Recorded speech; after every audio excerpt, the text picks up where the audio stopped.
सिद्धार्थ के बीच अच्छे गहरे खासे संबंध थे जब उन्होंने बीजेपी ज्वाइन की। ऐसी क्या बात आ पड़ी कि सिद्धार्थ का आपने विरोध भी शुरू किया, बयानबाजी भी एक दूसरे पे होने लगी? हमने सिद्धार्थ का कभी विरोध नहीं किया, उनके चुनाव में मदद की। और सिद्धार्थ के खिलाफ आज तक मैंने कहीं कोई एक शब्द नहीं बोला। वो बोल रहे हैं, प्रेस कर रहे हैं, तो वो अलग बात है। उन्होंने आपको दुर्भाग्यपूर्ण बताया है, उन्होंने आपने जो बयान दिया था उनके बाबा के खिलाफ, उन्होंने दुर्भाग्यपूर्ण बताया है। तो इस पर क्या कहेंगे? आपके ही पार्टी के हैं, ऐसी बातें की हैं। अब वो दुर्भाग्यपूर्ण तो है ही कि उनको प्रेस में तो नहीं आना चाहिए था, जबकि उनके खिलाफ हमने कोई बात नहीं की। उन्होंने प्रेस में आकर के और जो बातें हमारे खिलाफ कही, वो उनको मुबारक हो, वो जाने, उनका काम जाने। लेकिन हमें तो उनसे कोई इस तरह की शिकायत नहीं है। जो भी शिकायत होगी पार्टी के फोरम पर उसको उठाया है, उठाऊंगा, और बात भी किया है। क्या आपके लोकसभा में सिद्धार्थ तिवारी का सहयोग रहा आपके चुनाव पे, या उनके दादा का सहयोग, मतलब उनके लोग जुड़े रहे आपसे लोकसभा चुनाव नहीं, में? सिद्धार्थ तिवारी ने कुछ सरपंचों को और कई बड़े नेताओं को उस समय भाजपा में शामिल न हो इसके लिए प्रयास किया। और रमाशंकर मिश्रा जी के ऊपर आरोप लगाया कि ये कांग्रेस के हैं, इसलिए इनके दामाद का ट्रांसफ़र किया जाए, जबकि वो भाजपा में शामिल हो चुके थे। ये सब काम किया सिद्धार्थ तिवारी ने लोकसभा में। उन्होंने हमारे फ़ायदे के लिए किया, क्या किया, हमारे फ़ायदे के लिए किया होगा ये सब। मतलब आप ये मान रहे हैं कि उन्होंने भाजपा पे रहते हुए भाजपा की जड़ें काटने का काम किया है? नहीं, उन्होंने कुछ लोगों को रोका लोकसभा, जबकि पार्टी की नीति थी कि सबको शामिल करो विधानसभा चुनाव के समय, परंतु उन्होंने पार्टी में आने से लोगों को रोका। अब वो जड़ काटने का काम कर रहे थे कि सींचने का काम कर रहे थे, तो पार्टी का काम है। अरुणा तिवारी जी आपको कहेंगे तो बात को किस तरह कहेंगे आप दादा को? हैं? अरुणा तिवारी जी भी कहेंगे कि नहीं, अरुणा तिवारी जी का ठीक है, स्वाभाविक है। वो उनके वो वारिस हैं श्रीनिवास तिवारी जी की।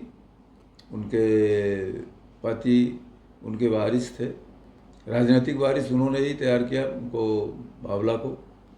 तो वो विरोधी दल की कार्यकर्ता हैं, श्रीनिवास तिवारी जी की बहू हैं, और उनका विरोध करना, उनकी आपत्ति करने का जो मैं जायज़ समझता हूँ। उनके अपनी संवेदनाएं हैं अपने ससुर के लिए, तो उसे मैं कुछ के नहीं कह सकता उस विषय में। अब अमैया की राजनीति कहाँ चली गई? अमैया की राजनीति भगवान जाने जहाँ ले जाएगी, अभी कोई ठिकाना नहीं है अमैया की राजनीति। क्या सिद्धार्थ फिर कांग्रेस में आ सकते हैं, क्या है? अब उस सिद्धार्थ से बात करिए ना। कल जनपद अध्यक्ष गंगेव ने आपके हाथों सदस्यता ली है, विकास तिवारी ने। जी। अल्प समिति के सदस्य ने उनके करोड़ों रुपए की घोटाला के आरोप लगे हैं, क्या कहेंगे?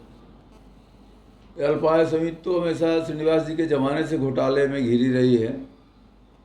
तो उसका कौन कहाँ कितना घोटाला है, क्या घोटाला है, इसकी चर्चा तिवारी जब थे तब से लेकर के, और उसके जन्मकाल से ही ये घोटाले में ही इसका जन्म हुआ, घोटाले की ही ये सोसाइटी रही है।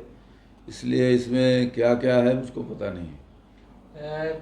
विकास तिवारी के बीजेपी ज्वाइन करने पे सिद्धार्थ तिवारी ने रोक लगा के रखी थी, लेकिन बीजेपी ज्वाइन कर ही लिए कल उन्होंने। नहीं, विकास तिवारी भारतीय जनता पार्टी के विकासवादी नीति से बहुत प्रभावित थे। पहले भी वो कांग्रेस में थे, तब से लगातार वो प्रयास कर रहे थे, लेकिन अंततः वो भारतीय जनता पार्टी में शामिल होने के लिए संघर्ष करते रहे और उनको सफलता मिली। इसके लिए मुझे शुभकामनाएं और बधाई है उनको। क्या अब अल्प सोसाइटी की अब जांच नहीं होगी क्या, जो घोटाला? नहीं, वो तो प्रोसेस में जो कुछ होगा वो प्रोसेस अपने आप चलेगा। उसमें इसका क्या, कितने लोग हैं, उसमें क्या है, वो बहुत पचड़ेबाजी है। वो तो उसका न कहीं सिर है न कहीं पैर है, वो तो अंत है उसका। तो आपने जैसा अभी बोला कि श्रीनिवास तिवारी के जमाने से भ्रष्टाचार ये सब होता है, अभी चुनाव के समय ऐसा सब कुछ ठीक चल रहा था, अचानक क्या ऐसी बातें हुई कि ये सब उनका बोलने लगे कि भ्रष्टाचार ये सब होने नहीं, लगा? आपने ही अभी पहली बार सोसाइटी के मामले की बात आई, तो इसलिए मैंने बताया कि वो सोसाइटी पहले से ही भ्रष्टाचार से में डूबी हुई थी। बाकी पहले चर्चा नहीं आई, इसलिए मैंने पहले चर्चा नहीं की।